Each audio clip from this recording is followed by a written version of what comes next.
격리 직전 도주했다가 이틀 만에 경찰에 붙잡힌 중국인이 지난 13일 이미 출국한 것으로 뒤늦게 알려져 있습니다.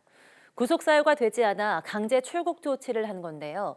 이전 사례에 비춰보면 형평에 맞지 않는다는 지적도 나오고 있습니다.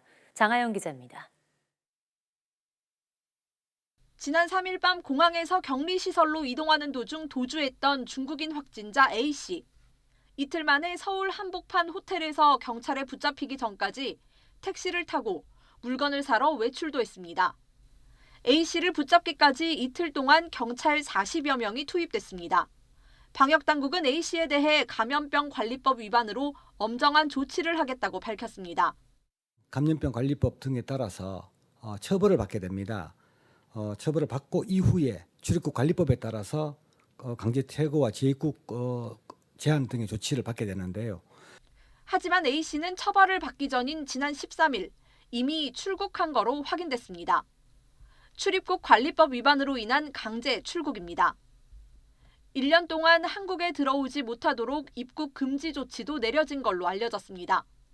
방역당국은 A씨의 감염병법 위반 사건은 현재 인천지검에 송치돼 곧 기소 예정이라면서 격리를 피한 도주의 경우 대부분 벌금형에 그치고 있고 구속 사유가 없어 풀어줄 수밖에 없었다고 설명했습니다.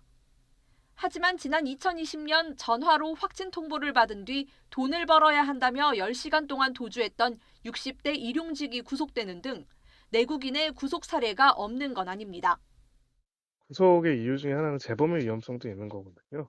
외국인 같은 경우에는 이런 이력이 있는 사람들 입국 자체가 안 되기 때문에 그 사람들이 여기서 우리나라 세금으로 생활시키면서 제가 법에 따라서 처벌을 하고 하는 게 더 큰 비용이 아닐까 싶습니다. 이제 입국을 못하게 하는 게 가장 큰 제한이거든요. 감염병 관리법에 따르면 격리 조치를 거부할 경우 1년 이하 징역 또는 1,000만 원 이하 벌금이 부과됩니다. YTN 장하영입니다.